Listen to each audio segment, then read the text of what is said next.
Good morning, guys, and welcome to the podcast from San Juan, Puerto Rico. I have Zach Zeller, and he is an email marketing strategist. I'm really excited to have him on. He teaches clients how to turn email lists into predictable profits in under 90 days. A lot of the listeners and viewers are doctor, lawyer, dentist, the old school. They rely on emails, blogging, SEO. So I'm really happy to have him on to see how he can add value. So, Zach, welcome. Yeah, thanks. I'm super excited. Yeah. Briefly chronicle your journey and how you got to be doing what you're doing now. Yeah, so I actually am a former engineer turned digital marketer. And it's really interesting because over the past maybe 15 years, business, especially for professional services like doctors, lawyers, and all of that, has been pushed more and more online with funnels and then COVID and the rise of social media. But the problem that I notice is as everything explodes online, there's this arms race of skepticism and trying to be louder in the market. So I'll talk to one of my clients who's a podiatrist and he'll show me or send me TikToks of they're not doctors, but people talking about medical issues, and they're not trapped by compliance, or they're just focused more on going viral and being entertaining than being correct. And it's really tough to be in that environment and almost feel like your authority is overshadowed by a lot of these loud, obnoxious marketing methods. So I had my background in a lot of the old school direct response marketing and had the opportunity to work with people like Jay Shetty, like Les Brown, like Jordan Belfort to help them with client acquisition and stand out on social media, and then turn around and say, hey, a lot of this high volume game isn't very sustainable, and that focusing on your authority and really working with tactically an email list or a book is a really simple way without a lot of moving parts that you can stand out, have a lot of opportunity to sell and monetize attention, but without having to have a large social media presence or even a big team helping you with that. Interesting. Yeah. And one thing I love to ask is because we're a business entrepreneurship podcast, we showcase businesses, brands, entrepreneurs, and your ideal client avatar. What is their pain point or frustration, or what is their aspiration or desire to get them to pay money to come and work with you? Yeah. The biggest audience that I work with right now are really authors. So it's a mix of business types. Like I talked about my podiatrist client. I have some big social media coaches and consultants. I also work with people who are in the agent space all over the place. The main thing that unites them is they have a business that's working and they want to get more clients for it. A lot of them use a book for that. And so when I talk with people, their problem is, how do we get in front of people on social media? How do I keep up with all of these ways and AI tools and a lot of the tactics that are super visible and do work, but unfortunately end up distracting business owners from actually building and growing their business. Yeah. And so, yeah, they're really aspiring to have a durable, lasting business with a simple, high leverage marketing system. And that's what I help them with. Yeah. Interesting. And so to continue the conversation, one thing that I realize is because we have email marketing, we have a blog, and a lot of times I think like email is fine because it's like a Rolodex, but I feel like blogging is dead because like you've got TikTok and everybody's on Instagram and Facebook, and now you've got like LinkedIn and YouTube and podcasts. So how does this, like a doctor, lawyer, dentist, obviously their time is valuable and they don't have time to be on these, and how do they know that their time is valuable if they write a blog post when you've got like these million views on Instagram, and how do they know their content is being seen and algorithms are down regulating their content? How do you navigate this? Yeah. So that's a very tactical kind of interpretation of, okay, there's Instagram, there's LinkedIn, there's all this stuff. From a principle first standpoint, what you want to do is get in front of the right people that you can help. And so when it comes to content, it doesn't necessarily matter if you're on Instagram or LinkedIn or blogging. What I would say matters the most is your affinity for the platform.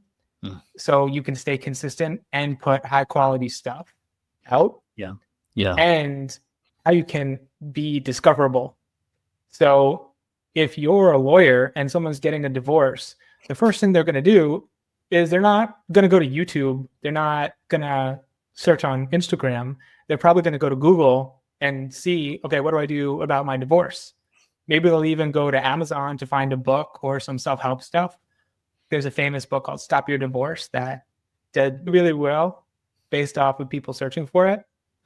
But you're not going to get a lot of clients producing content on Instagram about what to do in divorce, because that kind of pops up and interrupts people in their life. So that's what I would say. And it really comes down to the other thing I talk to a lot of people about is what their affinity is for content.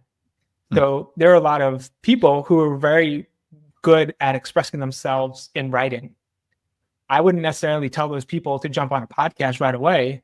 I would say start with LinkedIn, start with blog posts, use that, see what works, because you can see what drives the most traffic or what gets the most response. And then you could turn that, you could just read off of that and create a podcast. You could record that and have a video. And that transmutation of content works in any direction. If you're a doctor talking with patients all day and you could easily verbally process some content, turn it into a podcast. If you record yourself doing that or put some B-roll or some animations, whatever it is behind it, that becomes a YouTube video.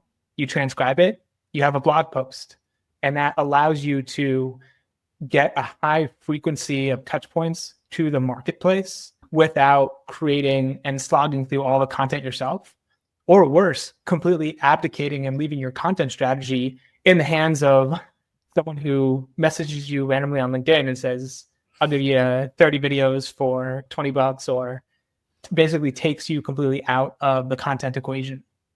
Yeah, because I was having lunch with one of my close friends the other day, and he was describing to me, because he loves solo videos where he's giving like really good, and he also loves doing webinars, and he loves blogging, but he feels a lot of his content and his efforts are not scalable. So he's doing these podcasts with just to get awareness and recognition and he's posting it on LinkedIn and live streams. But when he's building like his email list and his like the real stuff that he feels valuable, but he feels like he's getting he feels like he has to spend a lot of time on these marketing efforts. So how do you reconcile that? Yeah, I think so. Part of it is it plays into imposter syndrome of I have this idea of what I want my marketing to be, and I want it to be amazing. But the truth is that amazing content doesn't exist. There's only real content, and you're going to have to create it and put it into a post or video or whatever. And there's always going to be ways you can improve it, but you're creating content to help an audience. And if you just end up chasing your tail the whole time, it's never going to get out there and it's never going to connect with people. And further, what's even more surprising is a lot of the times you'll create content and maybe think it's the best thing in the world, but people will just pass by it. And the stuff that you thought was your rough draft will resonate the most. I've seen that in my writing, where sometimes it's overly polished and it doesn't connect and it doesn't get to the point in a really strong emotional way. And so it passes like a ship in the night. Interesting. The other dilemma is because when he's building his email list, he doesn't feel like one thing is because again, he's getting overshadowed by social media. So a lot of his content, like he'll put in the link to subscribe to his newsletter or his email list, and not people don't subscribe. But they love his posts, they love his live streams, they love his YouTube channel, but people are not getting onto his email list. So what's the problem there? Yeah. So with that, I always look at the incentives. So you're creating content, people are resonating with it, but they're not going forward into the email list. And a lot of this, especially today more than ever, is because we're entering this second golden age of marketing, what I call it.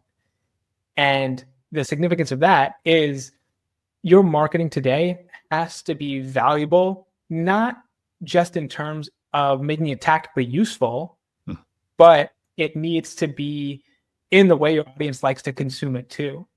So if what's working is you're doing lives and people really enjoy that, maybe what you can do is your email list can give access to maybe a bonus live once a month where you just go live for your email community, or you have recorded other content or extended content. I know a lot of people on YouTube or Patreon do that because, again, you're going from video to more video. And that might be difficult, going from video to more email and changing the medium and changing how the value is consumed. The good thing with email is in marketing, the simple way to look at it is you're building fences and ladders. Doing a really good job with your front end content on social media, and that builds a little bit of a fence, or you're getting people to stand in front of you at least. And what you want to do is have a way for them to climb that ladder to get closer to you, get another step to you. And that's where your email list is going to be. And that's super important, especially if you're a service provider, because on social media, people are window shopping. You don't have any way to identify them. You don't have any way to follow up or continue that conversation. But if you can give them a reason to join your email list, the whole point is you're giving them value and moving them closer to being a client or working with you. So that email becomes a way where you can have repeat conversation without the other noise of everyone else posting on their algorithm or on their feed to get more intimate and get more touch points with them. Interesting. And we talked about, and obviously there's a lot of tactics for getting people onto your email list. And then what's the biggest mistake with how people monetize their email list? Because again, I know this, my friend, he uses the client email list, but it's used to and he's growing it, albeit slowly, and he'll have offers but people aren't buying from him. So what's the problem if you can't generate money from an email list? What's going on there? Yeah, the biggest thing is going to be how you get people on your list. So I work with people right now. The first step in my business is turning your book into a premium client in 45 days without launching, without ads, without any of that stuff. Because if we can get your book in the hands of the right people, typically they're going to be a buyer with the way that I do it. They're a buyer, which means they've already traded you money to get more information from you. And psychologically, that's huge because oh man, I could tell you stories of influencers who have hundreds of thousands, even millions of followers, but they're not making any money because their audience is so used to free content. Yeah. Their audience is used to, hey, this is the guy. I watch his videos or hit him up just to figure this out and then go and buy from someone else, essentially. It's like the friend zone of being an expert. And the difference is you get people to buy before they get on your list, or frame it in a way where it feels like you're doing them a huge favor to get on your list. Then every touch point after that is going to have that reflection. And it's almost a cliche, but the classic way they explain this in marketing is you want to come across as that wise man on the hill, not the guy at the bottom where it's super easy to get to. And especially as a service provider, like you've been through the schooling, you may have been through some kind of internship or apprenticing phase, even after the schooling. And it's a really long road to build up your expertise, which is why you can charge such high prices for one-on-one work and all this stuff. But when you go into the online space, all of that falls away because your customers can't necessarily see all that, and they don't necessarily even care about it if you have a compelling reason why they shouldn't. They're kind of that I learned law on the streets feel, or I learned this on the streets and it works, even though it's not super polished. So building that back up with your marketing and your positioning is really important if you want to make sales and have your email list and your online processes work as well as your in-person processes. Interesting. Yeah, there's so much we could talk about, and this is just a tip of the iceberg. If people listening to this wanted to connect with you and find out more about you, how could they do that? Yeah, so I actually put together a book called Email Cash Flow that you can get at fixyourlist.com. And that'll go over the 3 formats of emails that I found to be most profitable for my clients. And you can use those to model your own emails, send them on repeat every week because they're winning hits, and get a lot of great results out of them. Also, I'm active on LinkedIn at Zach Zeller 22, and you can contact me there. Excellent. I really enjoyed this conversation and a lot of valuable nuggets. And for the audience, Zach's links will be in the show notes, and be sure to give him a like and follow. And thanks so much for coming on. Yeah, likewise. Thanks for having me.